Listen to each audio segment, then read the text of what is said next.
Commercial marketing is much more than advertising. Advertising is, if you will, the tip of the iceberg. It's a bit we see, but there's far more under the surface than on the surface. Really, what marketers try and do is they produce a product or a service, and they will chip away at that and develop that and produce that in a way that is attractive to us, both in terms of what it actually does and how it looks, so the packaging of it and the display of it and so on. They of course price it, and they will use pricing to encourage consumption. Now, the obvious way in which they do that is to make it cheaper so that we're more likely to buy it, but sometimes we buy things because they're expensive.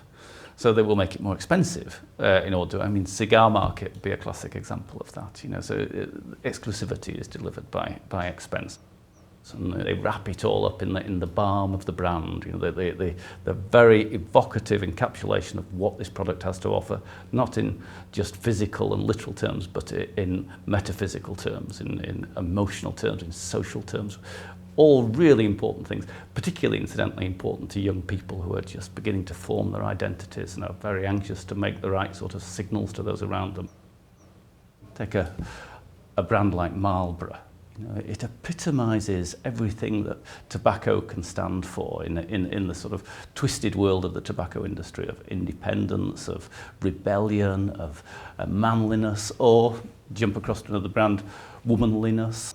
It's trying to attach these very attractive emotional constructs to a product, if we look at it in the cold light of day, which is, it is highly addictive, very, very poisonous. They kill 1 in 2 of their long-term customers, the tobacco industry, and they're utterly dependent upon children starting to smoke. So they are a pariah industry by any measure.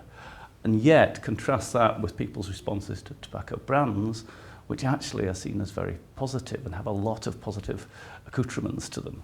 So all that effort going into ordinary Joes, you and I, if you like, but they are equally assiduous in their courting of people who affect not the individual decision making, but the environment in which those decisions are made, and therefore those decisions in effect. So, for example, if you are a tobacco company, you are very concerned about decisions government might make about what's going to happen with advertising or what's going to happen with point of sale display. And in that case, the stakeholder marketing takes a very hardball format. So in Scotland, for example, the regulation of point of sale display has been greatly delayed by legal action by the tobacco companies. The tobacco industry has for years used the retail sector, who then go along to government and say, oh, you can't introduce a ban on point of sale display, it'll damage our members, our small shopkeepers, because they'll cost them a lot of money to replace these gantries and so on. Quite a lot of the arguments utterly specious and all of them disingenuous.